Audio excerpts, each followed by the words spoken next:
I am Zanzi. Welcome back to Farmers Inside Track, proudly brought to you by Food for Mzansi.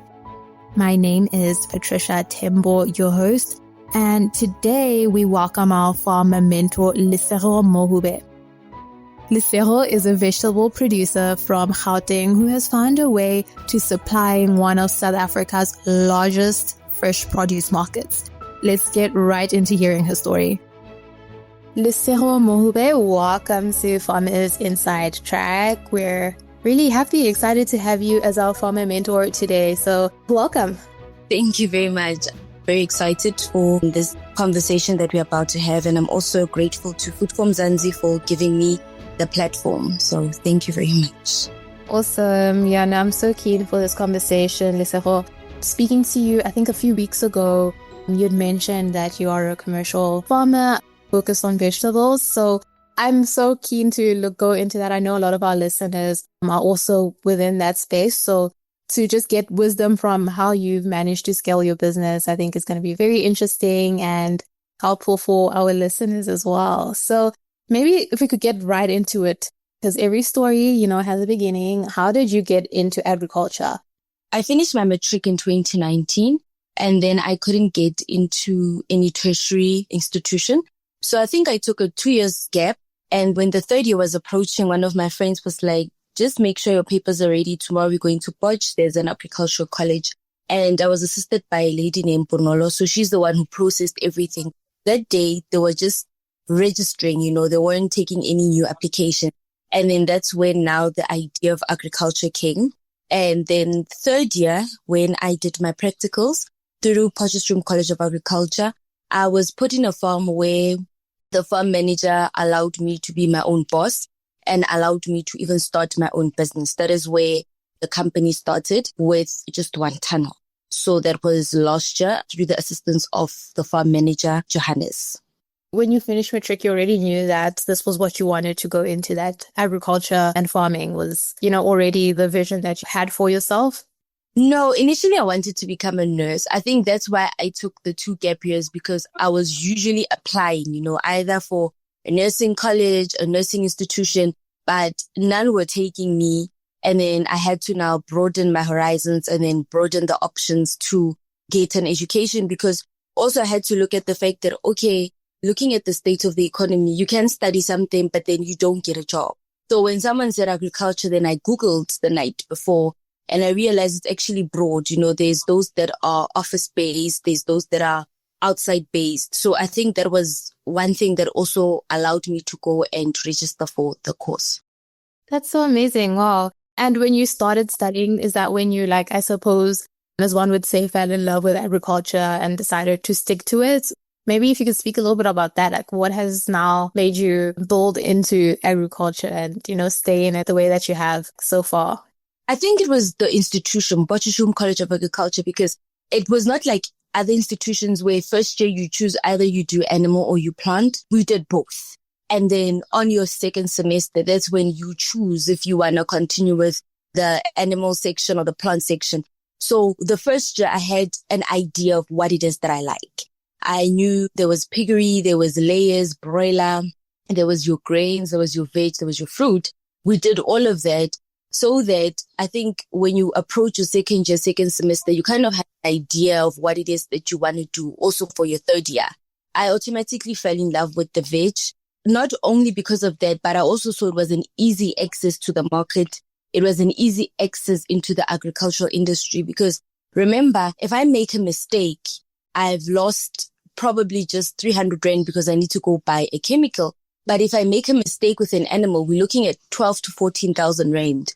So I think it was also the idea of let me at least build my name in the agriculture industry. And the easier way to do it for me was through vegetable production. It's amazing to hear that you're already thinking ahead when you were still studying, saying no, this is an easy access to the market. So let's go a bit more into that and how you actually started your farming business. And going back to what you had mentioned in your final year where you had practicals and you were managing the tunnel, you said, by yourself. Maybe talk us through that and how that sort of probably, I'm assuming, moved you in to have your own business. So at the farm, I arrived March last year. Yes. I had previously came from the Eastern Cape where I worked for a potato farmer, Judah. You worked for Tulani. Yes. That's great. We've had him on the podcast, so that's so cool to know. And then I think he's one of the people that showed me that unfortunately you can have passion and then you also have to have hard work. And I saw through him that this is not a child's play. Because remember, when we're in the institution, we are a bit small scale. You understand? It's just the Saturday cleaning, the Saturday feeding, just so that you can get your signatures. But once you enter into the third year, you start realizing that this is not a joke. And I saw that because I was with Tulani for a month. And then after that, came to Johannesburg and I worked under tunnel. So the first 2 months, I was given my own tunnel where I had planted tomatoes. Tomatoes straight went to the Johannesburg market. And then while the tomatoes were still under production, I was given to manage 10 other tunnels. So the 10 other tunnels were of other farmers, but I was managing them, assisting them with the crop rotation, integrated pest management.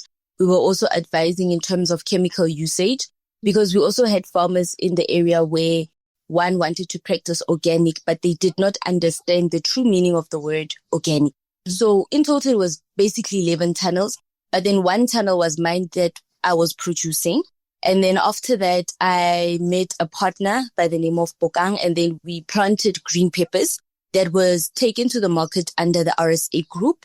So we planted California Wonder, which became sold out at the market.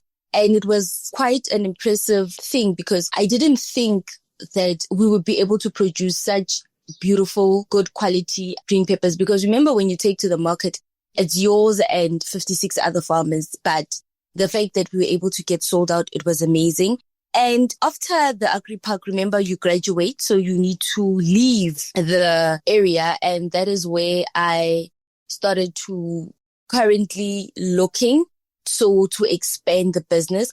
But it's a problem because I will also say that I was supposed to start November this year with the business expansion. But the problem comes in terms of the people that do the contract. 60-40, where I get the 40%, they take the 60% because they have the land, the infrastructure. So I think one thing that is currently delaying me that I need to fix before the 15th of December that I need to plant because the seeds are there, everything is there. The expansion needs to happen before 2026. We're all crossing fingers that, that pulls through coming before the end of the year. But looking at your business itself, what are your main crops that you are producing? So it's mainly tomatoes, green peppers, cabbage, spinach. But 2026, I want to enter into onions. It's a risk, well aware that they also take time to grow, but also the profit, it's very good. I now need a larger area, larger space so that at least I can put 0.5 hectare onions. And then the other space, the 0.5 hectare, I can use it for the crop rotation and hopefully 2 tunnels also. So 0.5 hectare for now with 2 tunnels for next year. That's 2026, 2027 goals. I think 2028, I can now start saying I can now move into a 5 hectare area. One thing is very important is that when you do farming, you need to start small so that you're able to understand that can I handle the heat? Can I handle the labor? Can I handle the stress? You can't just start with 1 hectare. And people tend to not understand that small spaces do make money, like they do, because a tunnel, 10 meter by 30, 35K that you make for tomato production. So it's not bad as a start. And, you've been fortunate enough to already have, started supplying the Johannesburg markets and working with the RSA group. So let's maybe talk a bit more about that. What does it take or what have you learned so far in supplying to the Joburg market and working with the RSA group? What are the big lessons and things you've learned from that already? I got the chance. I was quite lucky to have a meeting with the RSA group person, Mr. Jacob. RSA for me is the best, mainly because there's communication between the agent and the producer, and also having a relationship with the agent. Because the agents do come, they look at the produce. They are not farmers, but they do know what consumers want. They know what buyers want. So they do come and they'll say, rather put it this way, rather package it this way, because they did tell us that when people come to the market, they look at the packaging, then they look at the size of the fruit. So it's quite important that when you do take to the market, your packaging, your labeling, and also having a sticker. We were taught that have a sticker with the name of the business, the business location, and the telephone number, so that it shows a bit of professionalism. It shows that, okay, if I do eat that fruit, or if I do eat that specific type of veg, if I do fall sick, I know where to call. It's one thing that we were taught through the RSA group.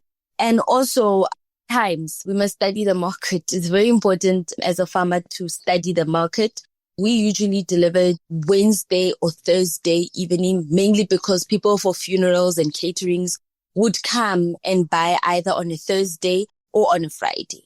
So it's also important to understand that. Two, the product inflation. So we now know that everyone has planted tomatoes, right? Yeah. We know that from January, February, March, there's going to be so many tomatoes available at the market. And then you get someone who plants tomatoes January or late February, and people question, the person knows what they're doing, because they're going to have a supply of tomatoes when it comes to June, July. And then now we're going to have an increase of spinach June, July. And now people want tomatoes. Who's going to make more money? The one who is planting later. Yeah. So it's also quite important to understand the market, study the market, be interested in the market. And before you even plant, have a market. But I always say to the people of Gauteng that you guys don't struggle with the market, because there's Tshwane, there's Vereeniging, and then there's Johannesburg. So we're struggling with the market. Though now the only problem is now competition. Like you've mentioned now, everyone's at the same time. Yes, our only problem is competition. It's not like we are like the people from the Northwest. I know Northwest, there's only one market, the one in Klerksdorp. Yeah. Other than that, where do they take? How do you balance now, of course, with planting time? Because there's obviously an optimal time for planting certain crops, which is when everyone would want to plant. And then what you said now, planting when the market is less saturated, so that your harvest going out into the market when there's less tomato available, for example. So how would you balance that, as an example? Okay, with me, I think there's a delay, but it's a good thing. I don't advise it for everyone. I study. I like to read. So if you're to approach me and say, let's plant tomatoes, for instance, I'm going to ask you to just give me a month. A month, why? I'm going to do the production planning. I'm going to do the budgeting. I'm going to calculate the amount of plants that will be there. I'm going to now estimate our yield. I'm also going to now look at the weather, look at how everything is now going. And then I'm going to sit with you, and then we're going to sit and we're going to decide. And then what do? We go to the app, the Johannesburg Market app. We look at how much the price is now. We also look at the retail prices. We now compare, right? We look at last year's prices when we will be harvesting. So it's very important. And I like to say this to people, and people are like, but that's not how we are supposed to do things. And I'm like, that is why there are certain farmers that went to school, is because we were taught, study the crop, understand the crop before you put it on the ground. Because you will put something on the ground, you did not check the weather of this week. The seed is now flushed. Yeah. You did not check the weather. You spray today. The spray is no more there because why? It rained. We now wasted chemicals. So it's very important that you study the crop. It takes time. And it's also important to study the crop because you meet people on the street and then they want to have an understanding of what it is that you're planting. And you need to explain. And if you can't explain, who will want to come buy the crop from you? I think it's so important that you've mentioned now the importance of planning, instead of just planting and hoping and crossing fingers that your produce, first of all, will actually end up be able to harvest it, but then, have a market to sell it to. The importance of planning before all of that, before even thinking of all of that. The key factors that you have applied to your business so far that have allowed you to be able to sell to the Johannesburg market. So I know a lot of our farmers, their frustration is that they struggle to actually get their produce to be taken up, that offtake agreement with the market. So what are your key factors that you ensure with your business that allow for this contract with Joburg market to actually materialize? Communication with the agent. Remember, we can talk via phone, but remember when we drop from around 5 p.m. till late 10 p.m. in the evening. You are not there as the agent, but you do not even know my packaging. You do not know how I look. You do not know which boxes are mine. So when you have a relationship with the agent, she kind of makes the produce go out a bit faster. There is a sense of urgency for her because remember, she's also going to get 10% or 7.5% depending on the different mark agencies, how they take. Yeah. But also, it's very important for farmers to understand that because we are all taken to the market, we now need to produce the best of the best. You need to make sure that tomato that has no cracks, it has no worms, it has no bolting. The tomato is red in color, the size, the packaging of how it is inside the box or the crate. So it's those important things that you need. And also setting realistic goals. Like, you know that there's too many spinaches at the market. You are now aware that now a bunch will be maybe 3 rand. So let's just be realistic. It won't be 8 rand like it would be probably 2 months ago. It sounds like it is very important to have a good relationship with the agent, as you've mentioned. Now they know your brand, they know what to look out for, or just that relationship is definitely sounds like it's beneficial when you are working to supply to a market. For farmers, that's their next step, right? To actually find an agent or find a market. How do they go about that? I know you need to go during the day because when you enter Johannesburg market, there are stations. There's a station for onions, there's a station for apples, then there's for potatoes, then you get your tomatoes, green peppers. So there are stations when you enter, and then each station has its own agencies. And then it's just up to you and your comfortability where you want to go and who you want to be represented by. So that's a personal choice. That's up to you who you want to go for. It's just that I prefer RSA. You know, maybe now looking at the principles that have guided you, because of course being a farmer is not easy. There's a lot of determination and resilience that's, required when you are producing and working with the land, really. So what principles have guided you so far as a farmer and your business? By the way, we didn't mention where I assume one would pick it up listening that you're based in Gauteng, but like the name of your business and the principles that have guided you continuing to pour your energy into what you're doing now. The name of the business is Buddha's Throne Pounds. We haven't found a location yet. As I've said, that the contracts have not been pleasing to me. Hence, I'm going to, like you said, one of the principles is that like profit and efficiency is the important things. Like, yes, it's a passion. Yes, it's something that I like. But at the end of the day, I need to make money.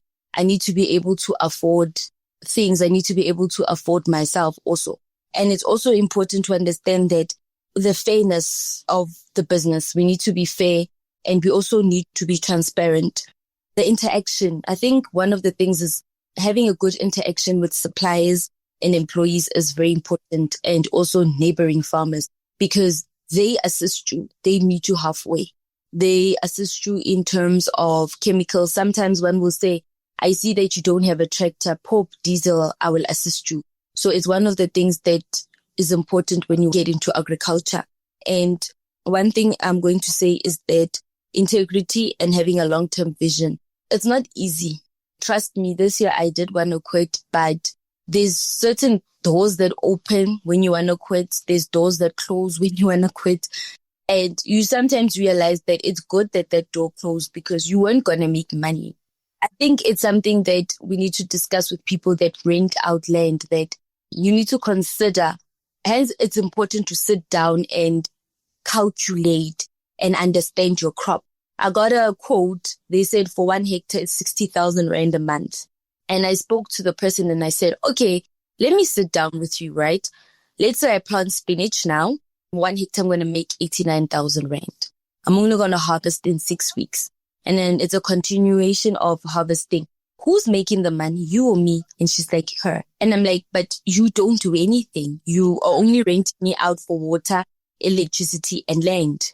And then when you tell them that way, they're like, oh, and then they're like, so I asked them, I was like, are there actually farmers who can afford 60K for 1 hectare? And she's like, no. And I'm like, so why are you giving it to me this way?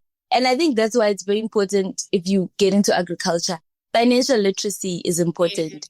Go for that short course for knowing the finances, of understanding and calculations, because people out there will rip you and you farming, but you're not making money. And that's sad. You do something that you love, you understand, you work hard on it, and you're not making money. It's not nice at the end of the day. What do they call it? Like being streetwise? Like yes, you need to be. Yeah, otherwise you'll get scammed and ripped off. And I know it's good that you've mentioned that the importance of financial literacy, which is available even online, like for free. I'm sure you can go through, look for courses online as well. Oh, AFCRI does. Yes, it does give courses, short courses for financial planning, farm management. People should go for those courses, please. It sounds you set yourself up for success. So I'm looking forward to seeing how Bueresturm Farms grows. But I think, to close off this conversation, I have to mention it that you're Gen Z, and there's this perception in the industry that this generation has no interest in agriculture. So they have this phrase where make agriculture sexy again. But of course, there are already farmers like yourself going at it, already making waves, or, you're finding your footing in the industry and as a commercial farmer, which is, commendable. So for other young farmers like yourself, what advice do you have for them to be taken seriously? First of all, just a message to other Gen Zs, I suppose. Why agriculture? Why farming? Why would it be something you would recommend to someone? So I think advice, and then why you would recommend farming to someone. Do it because you have passion for it and you're able to work hard for it. Because I can't say to you, just because you have land, go plant. It's not easy. The hard work, the labor. Because I remember when I was at Judah's farm, I was like, I'm going to die. So it's very important, like the hard work. The sun, it's summer now. The sun is going to kill you. Your 2-liter bottle of water will be done before 10 a.m. in the morning. So rather do it when you know you love it.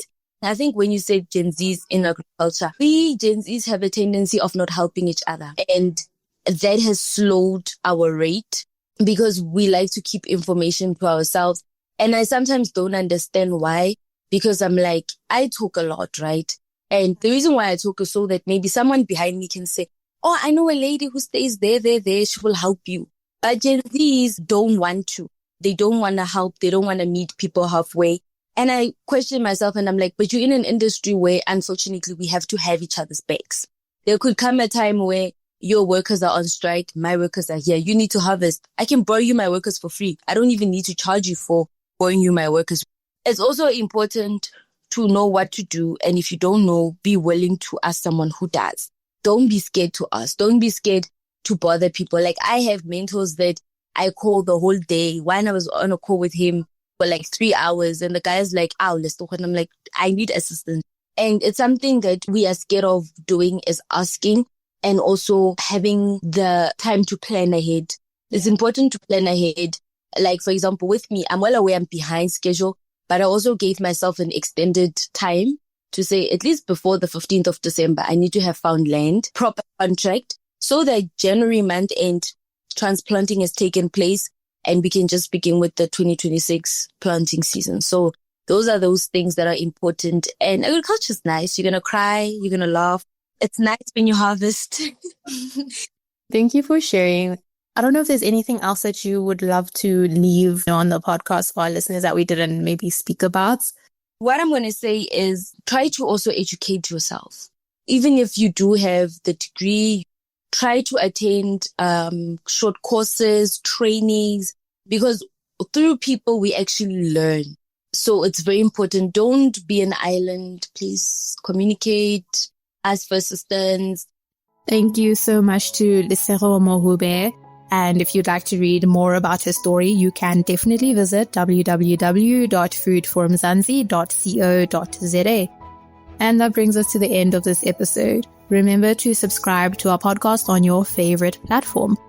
From myself, Patricia Tembo, our technical producer, Megan van der Vent, and the rest of #Team Food Forum Zanzi, thank you for listening and keep growing with us.